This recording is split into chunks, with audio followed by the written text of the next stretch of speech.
My stream just crashed, so I had to start again. So, okay, we're gonna start again. Okay, do I go back with the intro, guys? Anyways, it is 12:36, and we're gonna be watching the silliest that's in history, because I was doing a history assignment for like, well, not only a history assignment, I had like a whole bunch of assignments to do, right? But the history, oh my god, there was a lot of writing. So I was like, why not just do more history? Like, who doesn't love history? Okay, the silliest deaths in human history. Human history. I have a list. The silliest deaths in history.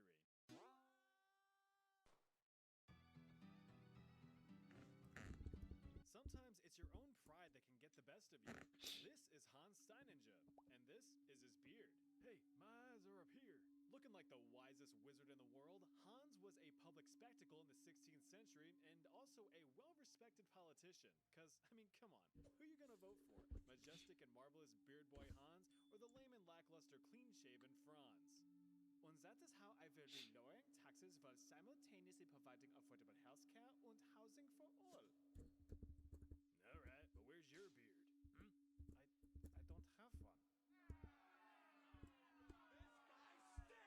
But behind that Was big that bushel of Plankton? bristles beats a kind heart.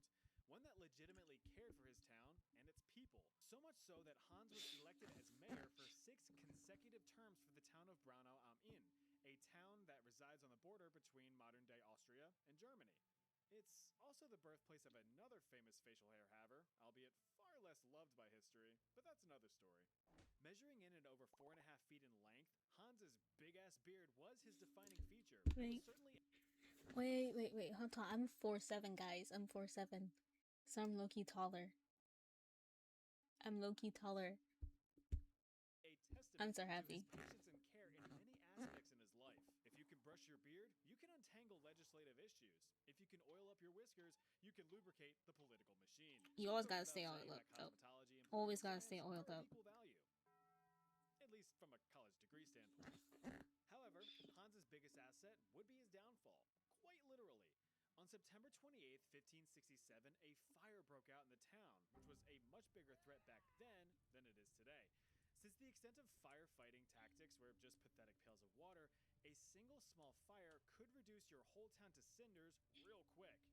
Hans, who usually tucked his beloved beard into a leather pouch for Oh, safekeeping and the hair travel, got touched by some fire and he just blew up. I mean, he caught a flame. He just burst. He Hans had accidentally slammed a piggy right on his own facial pubes, causing him to What was I slip gonna and say? trip down the entire staircase.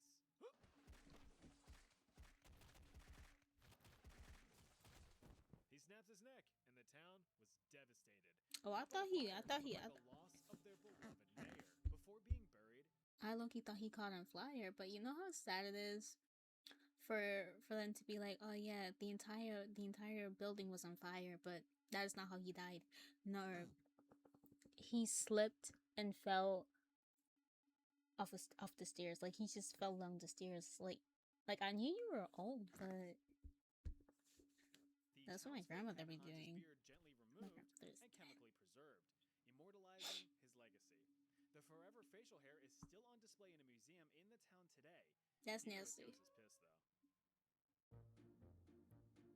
Ever have an extreme case of the sleepy ha-has where you find anything and everything to be complete comedic gold to the point of not being able to even breathe? Now try to imagine this soggy scoop of Cheerios doing that.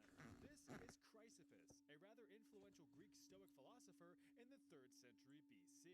In case you don't peruse that corner of YouTube, Stoicism is the philosophy that you only ever need to focus on what you can control in your life. Anything reasonably outside of that control, Hakunas Matatis, not my problemas. Which is a pretty solid philosophy, especially in this age of doom and gloom social media designed to make you perpetually paranoid and pissed off.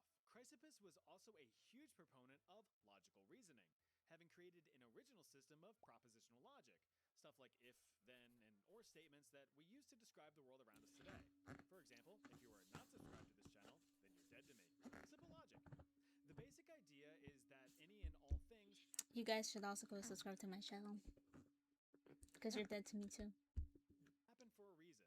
Well, I'm sure Chrysippus would have a hard time understanding the logic and reasoning surrounding his rather untimely death. According to legend, Chrysippus, at the fermented old age of 73, got trashed at a feast. In his slizzard state, he had stumbled upon a donkey who was munching on some figs. Registering at least a 6.9 on the ancient Greek comedy scale, the masticating mule was a Those are hilarious sight to figs? behold, prompting stumbled upon a donkey who was munching. Why did I think they were eggplants? Like, do those not look like eggplants? Are those not eggplants? Or giant grapes? They look like eggplants. Because to me, figs, when I'm thinking figs, I'm thinking about the green ones you see in the Caribbean. You know, the long green figs you would see in the Caribbean. Yeah, those. Because every time somebody comes, like, up here and then I'm in a grocery shop, and then somebody's like, oh, wow, look, those are figs. And I'm like, no, they're not. They're eggplants. Like, whatever. Comedy scale, the masticating mule was a hilarious sight to behold, prompting Chrysippus to exclaim, quote, "Now give the donkey some pure wine to wash down the figs." This added punchline sent the Lord of Logic over the edge. Chrysippus reportedly hurled himself into a fit of laughter so intense that he had collapsed, foaming at the mouth. Despite some nearby partygoers attempting to help him, he had knocked himself dead with his own joke. But the question is, can you actually die from laughter? Sure you can. It's rare, but medically possible.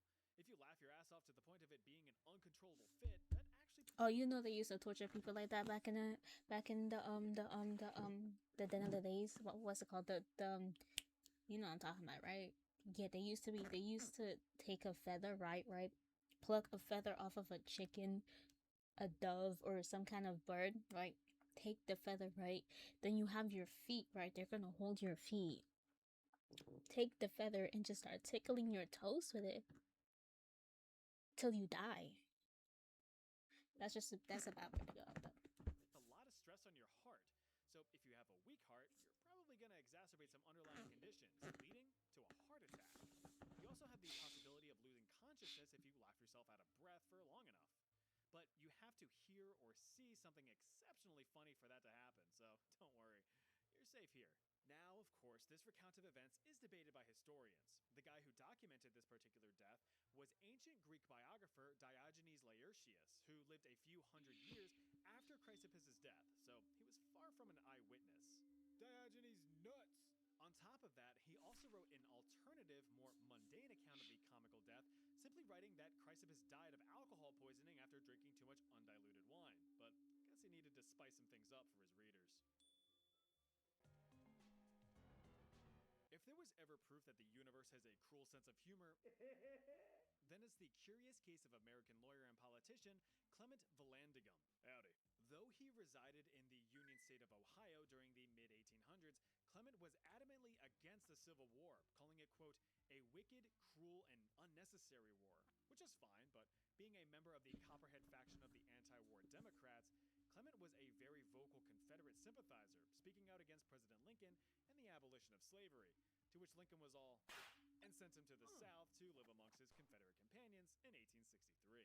Clement, who was clearly not about that life, snuck aboard a ship and shipped himself off to Canada before sneaking back to his home state of Ohio to perform rather inconsequential political mumbo-jumbo for the next few years. But after the war was over, Clement attempted to run on political platforms while still advocating for slavery. However, he suddenly switched his views with the down with the niggers, down with the niggers. What? Democratic New Departure policy of 1865, which basically 180 the Democratic Party's stance on slavery once they realized that it fell out of favor in the public's eye. So, being branded as a no-good slavery supporter for life meant the figurative death of his political career. Instead, he turned to a career in law, which would soon lead to his literal. You know, there's probably a reason why aliens haven't like tried to meet with humans yet, because what the NASA say, NASA was like, oh yeah, you know, there's actually aliens. Aliens are real. Anyways, but yeah, like, you know the reason, the reason why aliens haven't like came down to Earth and like try to like talk to humans or whatever, or let themselves actually known. It's because of this. They gonna be like, they're watching, right? They're watching Earth, right? Through whatever, right? And then all they're seeing is humans killing each other, like, and not even for good reasons too. They gonna be like, all of y'all are the same race, correct? But how do you get to decide that because this one has more melanin in them that they get to be slaves and you don't? death. On June 17th, 1871, Vallandigham met his demise while defending his client, Thomas McGeehan, a young fella accused of shooting and killing one Tommy Myers. Clement claimed that Myers had, in fact, not been murdered but accidentally shot himself with his own gun while getting up to stand. Clement vowed that he could He demonstrate said his he ran verdict into or the prove bullet. McGeehan's innocence. You shot me with your gun. I didn't shoot you. You ran into my bullet.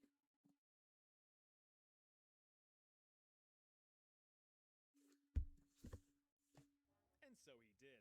Now, when reenacting a scene that results in someone accidentally blowing a hole through their own tummy, you want to make sure that you have safety measures in place that would physically prevent you from doing the same thing. Clement didn't do that. Instead, he had mistakenly used a loaded pistol. While demonstrating the scene as Myers, Clement attempted to draw the seemingly harmless firearm from his coat pocket as he stood up. And he blew a hole through his own tummy, just like Myers. Clement Vallandigham died just 12 hours later from his injuries. The verdict? Not guilty. McGeehan was acquitted and was a free man. Until he was murdered a few years later, that is. You can tempt death all you like, but eventually, he's gonna get what's his. That's what big old Bobby Leach found out in 1926. Born in itty-bitty Britain, England in 1850, Bobby Leach found out in 1926. He's gonna get what's his. That's what big old Bobby Leach found out in Bobby looks like he 1926. touches kids. Born in itty-bitty Britain, England in 1858, Leach grew up to be quite the daredevil. Unfortunately, most of Bobby's early life is lost to time, completely shrouded in mystery. We do know that around the 1880s, he had left boring old England for a more exhilarating life in the States. Apparently an excellent swimmer, Leach eventually landed a gig as a professional high diver with the greatest show on earth, the Barnum and Bailey Circus. There, he performed daringly dangerous feats in front of thousands of eager onlookers. This had quenched the adrenaline-thirsty void in his life for a while, but eventually he retired from this circus life at the age of 50 in order to extend his life expectancy a bit. But that logic was tossed aside rather quickly, as in the early 1900s, Bobby decided to settle down as a humble businessman at Niagara Falls. Blimey, that's a proper waterfall, isn't it? Initially content with just opening up a restaurant, Leach noticed the ever-increasing tourists flocking from afar to see a bunch of water spill over a cliff. So, this gave him an idea. Bobby would have loved Daredevil was skydiving. back. Between 1906 and 1911, Leach performed various stunts around the falls, including parachuting from the nearby Honeymoon Bridge to the river below. Over the years, Leach continued to push the... You know what I never understood? Right. People could be having like a family, kids. Well, yeah, you have a family, so I assume you have kids, right? But yeah, a family with kids, money, lots of money, a beautiful life, a beautiful wife, a beautiful husband, right? And instead of being with their family, you know what they're gonna do?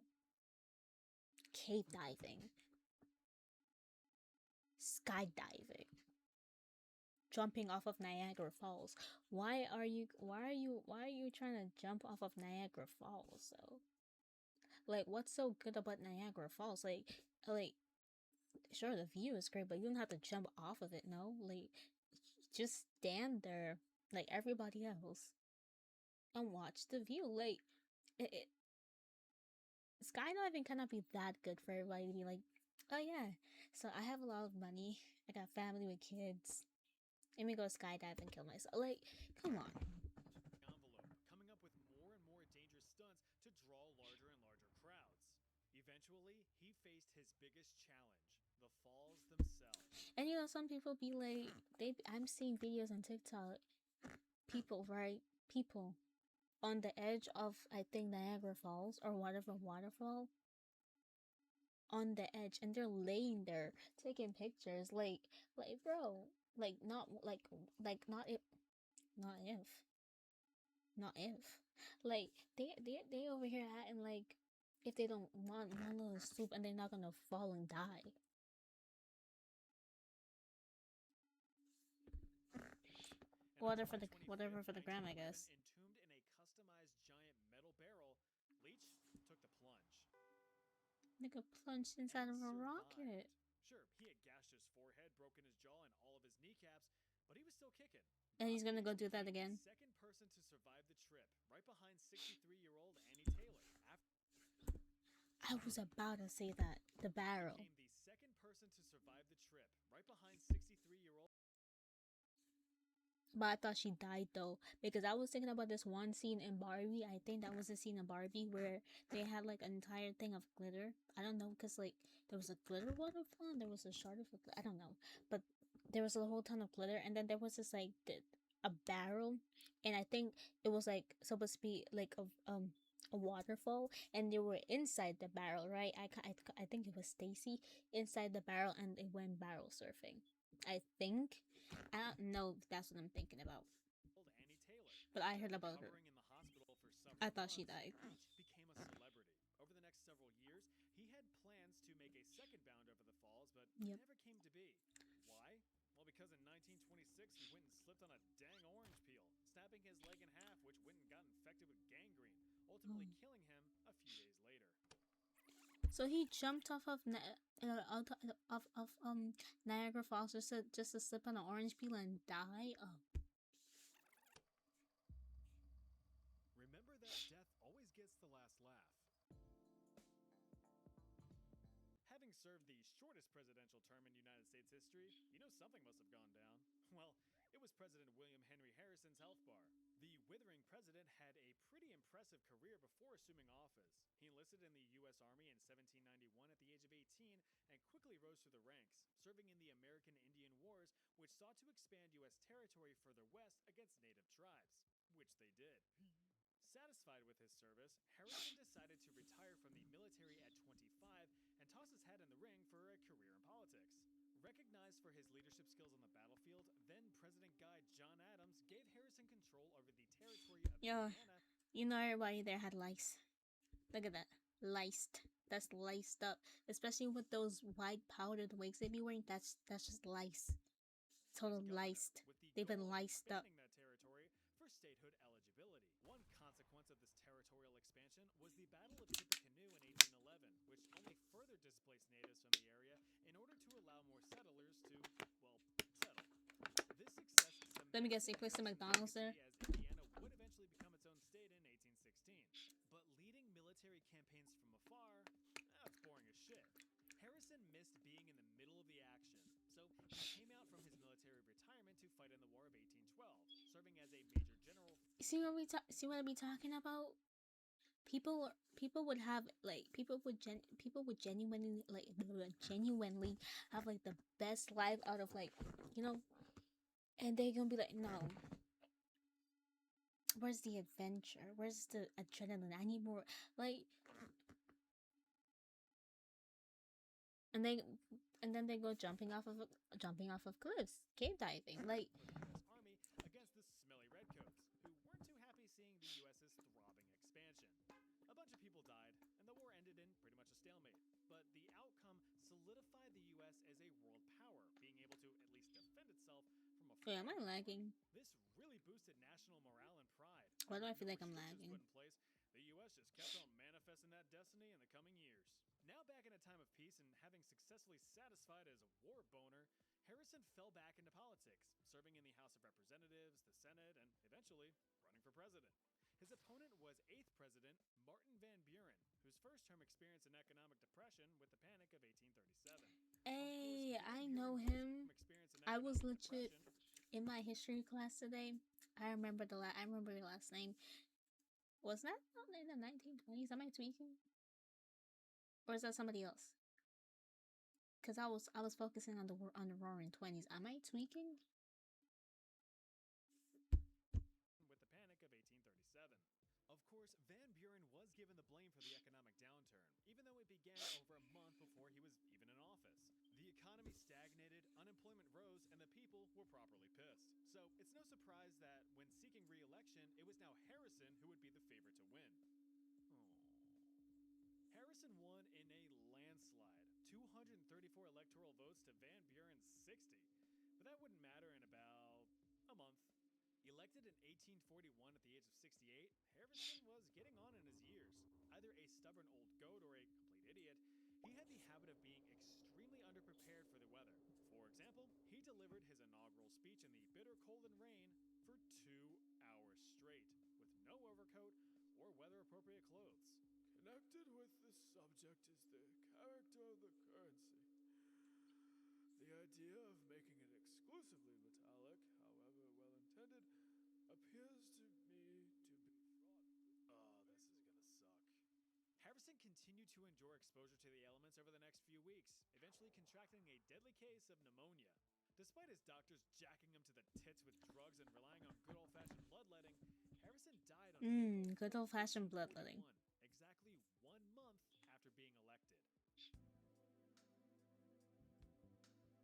When you were a kid, did you ever try jumping off of a sofa using a blanket as a makeshift parachute, but you failed to calculate that the blanket had the proper coefficient of drag necessary to minimize your acceleration due to gravity, leaving you crashing to the floor in a possible concussion? Just me? Well, take that scenario and scale it up to adult size, except this is your blanket, and this is your couch. He jumped off the Eiffel Tower? The mastermind behind the parachute suit prototype. An Austro-Hungarian tailor and inventor, Franz became hyper-fixated on developing a sort of wearable parachute. He had identified a gap in the market with the rise of humanity's newest invention, the powered aircraft. Seeing reports of pilots forced to launch themselves out of their airborne contraptions if things went south, Franz vowed to come up with a solution to save lives. So he got to work in 1910 with some initial designs, testing the prototypes by strapping them onto makeshift dummies and hucking them off of a 5-story ledge. Surprisingly, the dummies managed to hit the ground at less than fatal speeds. Not bad. But there was a problem. The prototype weighed 150 pounds. And no pilot's gonna lug all that extra weight onto an aircraft, even if it would potentially save their life. But Franz would not give up. After all, you have to fail many times before you succeed. But it did help that there was also some monetary encouragement. Turns out that France's Aeronautic Club held a parachute-esque design competition which offered a cash prize to the tune of 10,000 francs. Considering that the average wage of an unskilled French laborer at the time was only a few francs a day, that prize was nothing to sneeze at. Over the next year, Reichelt was unable to replicate his initial success with any of the lighter redesigns. But to his logic, it wasn't a design problem, it was a height problem. Anyone who's... Like, you would think failing again and again, right, was saying that, oh, don't do it because it's dangerous. Because you'll die. And they still continue doing it. Even taken a basic physics course knows that this is a bad idea. You fall exponentially faster the longer you're airborne thanks to acceleration due to gravity. But what's a bunch of stupid science shit gonna do to stop an avid inventor from fulfilling his dream and lining his pockets? Nothing. But the pavement will. But Franz, determined to test his designs from a higher height, pleaded with the Parisian prefecture of police to allow him to run an experiment Am I lagging? from the Eiffel Tower. Despite numerous rejections, I feel like he I'm eventually lagging. gave in. On the bitter cold morning of February 4th, 1912, and to the surprise of everyone, Franz arrived on site in his And he just showed up looking like a balloon. Now, the police only gave Franz permission to perform this stunt on the grounds that dummies would be used, not that he would be doing the jumping himself. This guy was so confident in his invention, boasting to news journalists of how successful it was going to be. But apparently the police didn't feel like stopping him, so Nigga after just a bunch of preparations, came out here looking like a chicken. But apparently the police didn't feel like... With your pants sagging, looking like a chicken.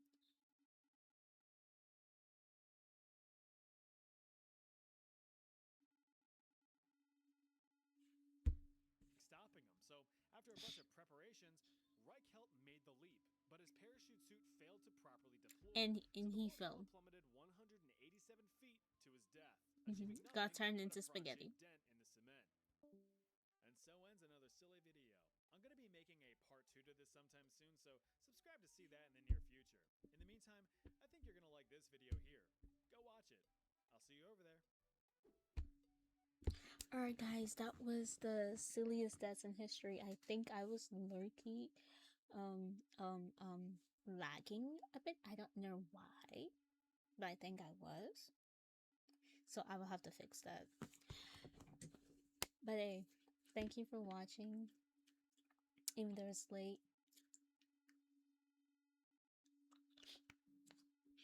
Alright, bye bye.